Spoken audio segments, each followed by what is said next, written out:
this is a story all about how my life got flipped, turned upside down, and I'd like to take a minute, just sit right there. I'll tell you how we made the words of a town called Bel Air.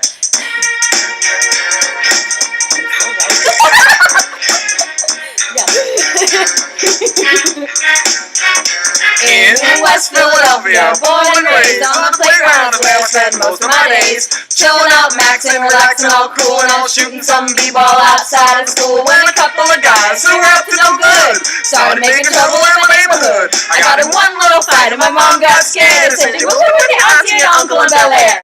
So what that was basically about was us saying that we understand. Carolyn, we gotcha. We were watching the video and we were like, oh my gosh, how do they not know this song? Exactly.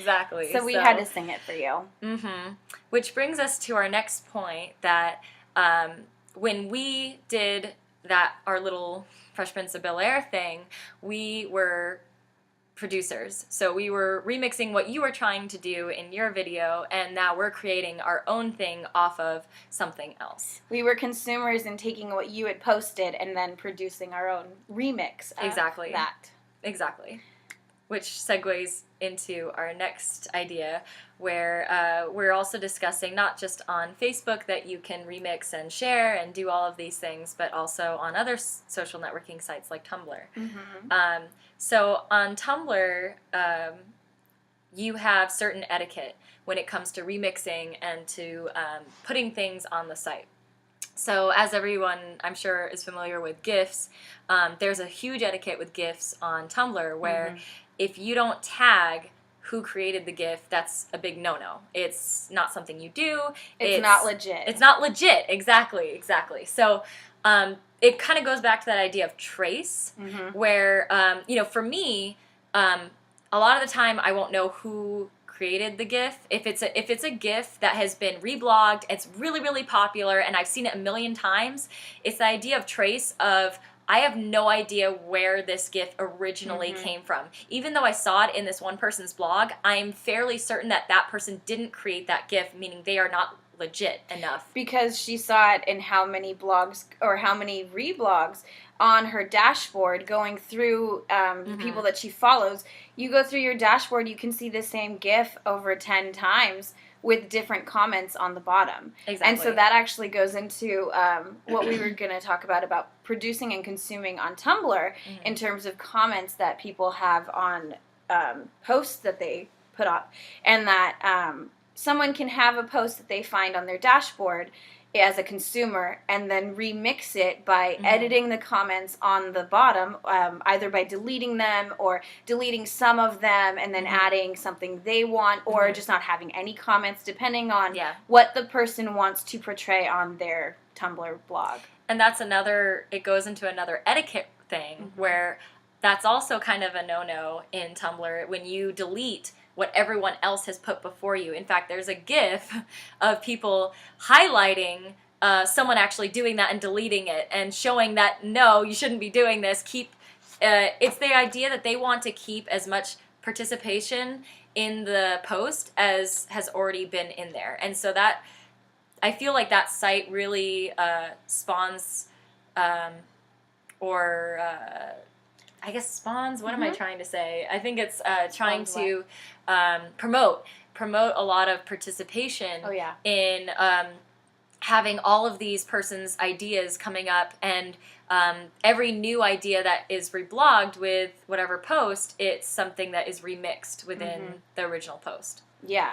So kind of talking about participation, we wanted to bring up the idea from Chapter 2 about the de-Oedipalized subject, because talking about poli-sci for both of us, we actually had a similar experience. If you want to go on about that. Yeah, definitely. So in the second chapter in Dr. Arroyo's book, she starts talking about the de-Oedipalized subject and the Oedipalized subject, and it starts talking about how what we thought of when we thought of de-Oedipalized subject is the freshman comp student, and how they are apathetic towards any political activism or anything outside the classroom, and that when we're in a classroom where it's just print, it's static, and it's something where when they're in the classroom, they just produce the paper, and they write what they think the teacher wants to hear, and then they don't. No behavior is changed outside of the classroom. Right. And for us, like we were saying about our poli-sci classes,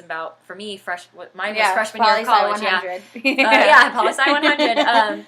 Freshman year of college, it was the same thing. I didn't care about it. I just wanted to get the paper done and finish, and nothing would change outside of my classroom. Yeah. And however, for me, it was, I went to class, I did my homework, but my teacher was just so boring lecturing in class the whole time that I tried to engage, but... It was all PowerPoint. Yeah. It was just not participatory enough for me. And that's now that I have this idea from Dr. Royo's text, I can see that literally outside of me. Back when I was in my freshman. Exactly. And for me, I didn't really get politically involved or interested in anything political until I created a Tumblr account, until I was more involved online, actually. And so my electorate identity actually spurred a lot of that creation, a lot of that creation of ideas and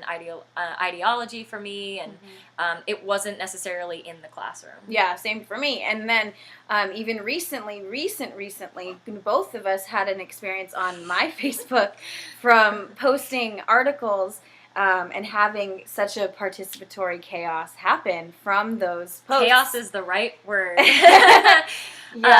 She put up your first article was a feminist article, and she has some friends. So the article, friends I'll give you a little background. The article talks about the fact that women shouldn't have to use the excuse, I have a boyfriend, to dissuade men from hitting on them, and that men should respect women just for being women, and they don't need that excuse. They shouldn't have to use that excuse for men to step off. So I posted that article on Facebook because I thought it was an interesting idea, and Nicole and I got to see the reactions from two not so agreeable people. Acquaintances of hers, and to the point where it literally was a chaos. Like, there was comments and comments and comments worth of them, but also me and some other people who were on the side of the article, and she came home apparently to 100+ comments on her Facebook. So we literally saw that play out of her producing the article, well, not literally producing the article, but putting it on her Facebook, sharing it, and then having people consume it and then react to it, and literally create a chaos and a, some kind of a, not really remixing, but definitely a participatory response. Yeah.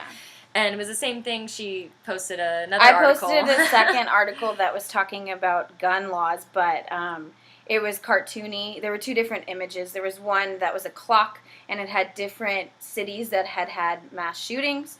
And then there was a political cartoon talking about gun laws. And then same thing, same people commented on that, and it was just still, and it was again a chaos, but it was also very participatory.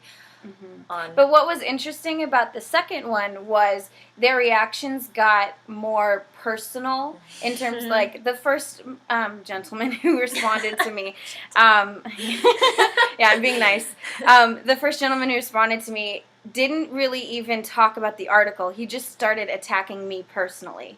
And it was interesting because I didn't post it with the intention of wanting to ban guns. I just posted it because I thought it was an interesting visual rhetoric. So the intent behind it wasn't what he took from it. Yeah. And it's really interesting that you say that, personal attacks. I think we've talked about that in class, when there are YouTubers, they keep on posting these videos, and even if they get personal attacks from it, and I experienced personal attacks from that same person on the other on the first article that were really, like, what you described, what Dr. Arroyo describes in her book, vile. You should explain the one that you were telling me The about. one that I'm talking about was, we start talking about harassment and verbal harassment from men, and I made a comment about how I've been verbally harassed several times on the street or just driving in my car, and he makes a comment back saying, "Oh, but were you raped?" And did it negatively affect your life? As if he didn't believe that it did. Yeah. And it just kind of was a ridiculous thing that it was like, of course it negatively affected my life, and how dare you ask, "Oh, were you raped?" It just seems and at so the personal. same time, it's not like you were equating your experience to rape. Exactly. Yeah. He jumped right to that. Mm-hmm. Yeah.